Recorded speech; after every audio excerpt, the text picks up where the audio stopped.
Graça e paz, abençoados. Voltando aqui, o tema é a graça dando tiro no pé, parte 2. Então, abençoados, como o irmão Paulo estava falando, vamos falar aqui sobre os amalequitas. Diz assim: agora observa na batalha contra os amalequitas que Josué ajuda Moisés erguendo seu braço para que os israelitas prevalecessem, pois Moisés já tinha idade. Então, amados, nós falávamos aqui de ajudar e não condenar. Então, nós que estamos em graça, ensinando e recebendo a graça, vamos nos unir mais, vamos compartilhar mais o nosso conteúdo de iluminação. Se o que o seu irmão ensina não presta, bota de lado ou lança fora. Mas vamos ouvir, vamos ter humildade de ouvir, vamos ajudar aqueles que estão com os braços, com as mãos fracas, com os joelhos fracos, né? Vamos ajudar, como lemos lá no livro de Salmos, Salmos 35, do 3 ao 8. Então, amados, Josué, ele foi lá, ao invés de condenar Moisés em meio à batalha contra os amalequitas, o povo de Israel estava combatendo contra Amaleque e seu exército. E então, Moisés já era avançado em idade. E Moisés estava lá com as mãos estendidas lá, e Moisés já estava com a mão cansada, já quase abaixando, e o povo, quando Moisés abaixava a mão e abaixando, o povo, o exército dos amalequitas prevalecia contra o povo de Israel. E então o que Josué fez, orientado por Deus? Ele foi lá, ele segurou nas mãos de Moisés, sustentando as mãos de Moisés para que o povo de Israel prevalecesse, porque enquanto a mão estivesse estendida, que estava abençoando, né, era como se Moisés, na representação de Deus, abençoando na batalha, então enquanto a mão estivesse estendida, o povo de Israel ia prevalecer. Então isso está registrado lá no livro de Êxodo, capítulo 17, no verso 8 ao 11. E depois você vê também no livro de Êxodo 19, verso 25. Agora vamos ler lá no livro de Sofonias. É um livro quase, não é lido, né? Um livro que quase não é visto, né? Livro de Sofonias. Quase não ouço falar desse livro, né? Do profeta Sofonias. Sofonias, vamos aqui, Sofonias. Fica próximo a Abacuque, aí perto do livro de Malaquias, né? Antes do livro de Malaquias. Sofonias, capítulo 3, que também diz sobre isso, de fortalecer a mão do fraco. Diz aqui, capítulo 3, no verso 16, diz assim, olha o que Sofonias já falava. Naquele dia se dirá a Jerusalém: não temas, ó Sião, não te enfraqueçam as suas mãos. Então o profeta Sofonias já tinha isso profetizado pela boca de Deus, que naquele dia diria, né?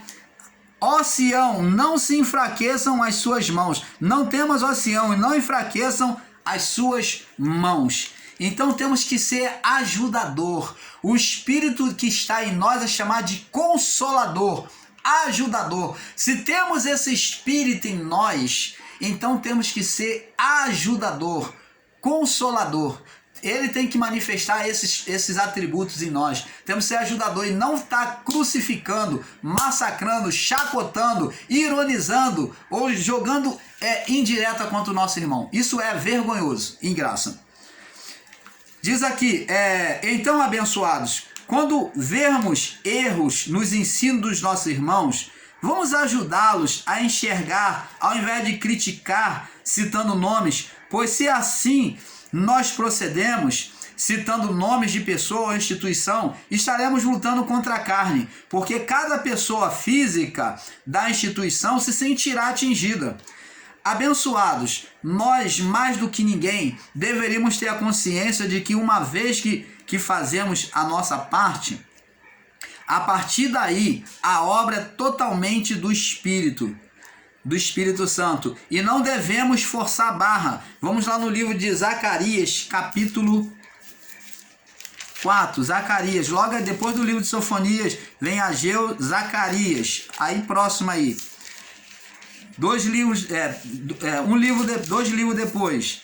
Zacarias. Depois do livro de Sofonias, Zacarias. Vem Ageu, Zacarias. Zacarias, no capítulo 4, verso 6, diz assim: E respondeu-me dizendo: Esta é a palavra do Senhor a Zorobabel, dizendo: Não por força, não tem que ser por força, não tem que ser partido de insulto humano, nem por força, nem por violência, mas pelo meu espírito, diz o Senhor dos Exércitos. Você está entendendo, amado? Não tem que ser por força nem por violência, né? De goela abaixo. Seu irmão não concorda contigo, o seu irmão do canal ao lado não concorda, não fala a mesma palavra que você, seja educado. Mostra o espírito consolador, o espírito ajudador. Não tem que contender contra o seu irmão e enfiar a goela abaixo e querer que ele pregue que nem você ou ensine que nem você. Seja educado, porque isso não procede do Pai. Então, não por força nem por poder, mas pelo teu espírito, diz o Senhor dos Exércitos. Agora vamos no livro de João, capítulo 16. João 16. João 16. Passeando pela palavra do Pai. Que maravilha, né? Conhecendo mais. Diz assim, João 16, do 8 ao 16. Diz assim: E quando ele vier, quem? O Espírito Santo. Quando ele vier, o Espírito Santo, sobre as pessoas, derramado sobre as pessoas, no Pentecoste, ele convencerá o mundo do pecado, aquele mundo lá, da justiça e do juízo, do que vai acontecer. Isso Jesus dizendo, do que está prestes a acontecer. Do pecado, porque não crê em mim. Então o pecado cria incredulidade, ele criava a incredulidade, o pecado criava a incredulidade em Deus. Da justiça, porque eu vou para o meu Pai e não me vereis mais. E do juízo, porque o príncipe deste mundo já está julgado. Vamos ver agora, então, abençoados, se alguns de nós pede dízimo ou oferta, distribui envelope, e daí? Na graça não existe robôs e nem redil. Se o seu irmão que prega em graça, ele pede dízimo, você já tem ensinado acerca do dízimo? Então deixa o seu irmão, larga a mão dele. Deus não nos instituiu juiz ou inquiridor da vida de ninguém. Se ele erra o caminho, você considera que ele erra o caminho, deixa ele sabe. Se ele prega, ele distribui envelope e você não concorda com distribuição do envelope, por que você condena? Você é juiz da graça agora? Você é juiz da graça? Deus nos instituiu juiz da graça para estar condenando e massacrando. O nosso papel é ensinar e não ficar tirando pedra, apontando o dedo para o nosso irmão, citando o nome de instituição ou pessoas. Se seu irmão distribui envelope, se ele pede oferta, se ele faz uma ação social, aí me faz lembrar, preste atenção, Judas Iscariote, a mulher na casa de Simão, a mulher de alabastro, uma mulher, segundo diz nos escritos, né, que ela era uma prostituta, uma pecadora, que veio preparar, lavar os pés de Jesus com o nardo mais precioso. Judas Iscariote vendo aquilo, pensando no dinheiro, ele falou, que desperdício, ela não poderia muito bem, um nardo tão caro desse, tão precioso, nesse vaso aí, tanto nardo aí precioso, chegou a exalar tudo, ela lavou os pés de Jesus com o nardo, ela chorou os pés de Jesus, que se representava a humilhação, reconhecendo quem ela era, arrependida. Depois que lavou com lágrimas, ela lavou com um nardo precioso, caríssimo. Aquilo dali era o seu ganho, a sua sustentação, aquele nardo que ela juntou durante muito tempo. ela lavou, despejou os pés de Jesus, todo aquele nardo, e enxugou com os cabelos. Olha o estado dela de se render a Jesus. E Judas, vendo aquilo, falou: que desperdício, podia se vender isso e dar aos pobres. Olha, Judas pensou logo em ação social. E Jesus falou para ele: olha, os pobres vós tendes sempre convosco. Então não adianta. Se eu faço ação social, isso nunca vai acabar. Pobre vai sempre existir. Mas com isso, não, Jesus não está dizendo que não se deve ajudar o próximo. Porque a ação social é a maior prova de amor ao próximo. Uma das maiores provas de amor ao próximo é você compartilhar, você se sacrificar do seu trabalho, do seu suor e ajudar o próximo. Isso é obra social. Mas para fazer obra social, eu não preciso literalmente mandar enviar o meu dinheiro, o meu alimento. Eu posso fazer obra social vendo o meu próximo na rua. Até porque Jesus disse: quando ofertardes, quando fizeres oferta, não saiba a tua mão direita o que faz a tua esquerda, não toca a trombeta. Não precisa os outros saber. Então, os pobres você vai ter em todo lugar, em todas as esquinas. Você pode ajudar uma pessoa. Se sente motivado por Deus, pelo Espírito, se ouviu a voz de Deus em ajudar, ajude. Porque Deus só vai estar te abençoando. Mais ainda, Ele vai manifestar mais ainda quando você revelar este amor dentro de você. Ele vai se revelar mais ainda a você e abençoar você. Então, presta atenção. Se o outro ajuda com obra social, o pobre sempre vai existir. Sempre vai existir pobres. Mas isso não quer dizer que Jesus disse que haja proibição de ajudar os pobres. Jesus diz: os pobres vocês terão sempre convosco, mas essa mulher, ela tem me preparado para o grande dia. Ela tem me preparado para o sacrifício. Então, preste atenção, amados. Não critique o seu irmão se você não concorda com obra social. Se você não entra, não seja como Jesus falou sobre os hipócritas, os fariseus e os saduceus, que não entram e não deixam os outros entrar. Não fica no meio da porta, não. Você não concorda, você não entende, então cala a tua boca. Cala a tua boca, freia a tua língua, que é o mal que existe em nós. Se você não entende, freia a tua língua. Você não concorda, freia a tua língua. Cala a tua boca e deixa aí, deixa aí. O que que o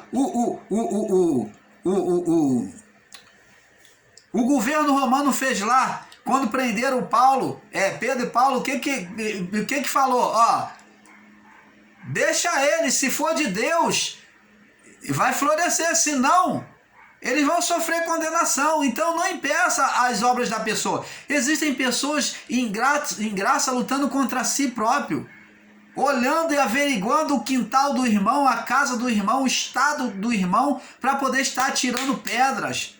Meu irmão, vamos avançar. Vamos deixar de ser meninos.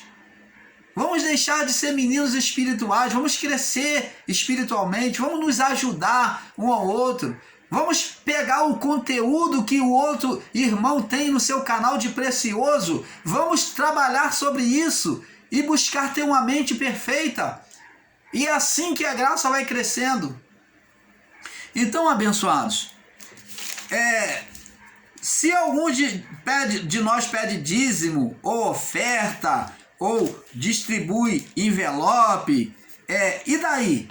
Na graça não existe robôs, né? Todo mundo são iguais, não. E nem redil, não existe forma para a graça, não existe ninguém cabrestando ninguém, não existe isso. Mas cada um de nós prestaremos conta ao Pai pelas obras feitas nesta vida. O próprio apóstolo Paulo não saiu difamando a Himeneu e Fileto. Himeneu e Fileto era da fé, mas o que eles fizeram? Eles caíram na depravação, né? Caíram na depravação, roubando, né? Sendo desonesto, né? Com os irmãos. O que Paulo, quando soube disso, falou? Vamos lá no livro de Timóteo, 1 Timóteo, olha o que Paulo diz aqui, ó, 1 Timóteo. 1 Timóteo, no capítulo 1, verso 20. Olha só o que Paulo diz.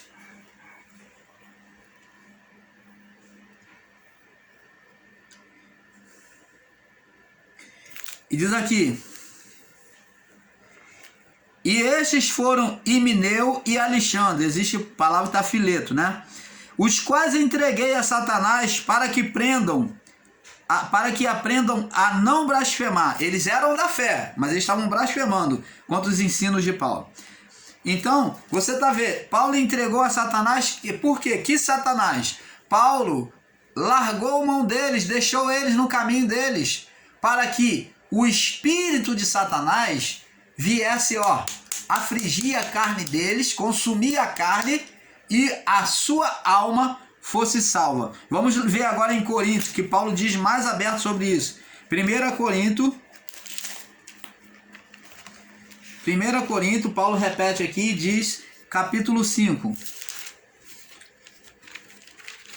Ele vai falar de novo sobre eles. Aqui,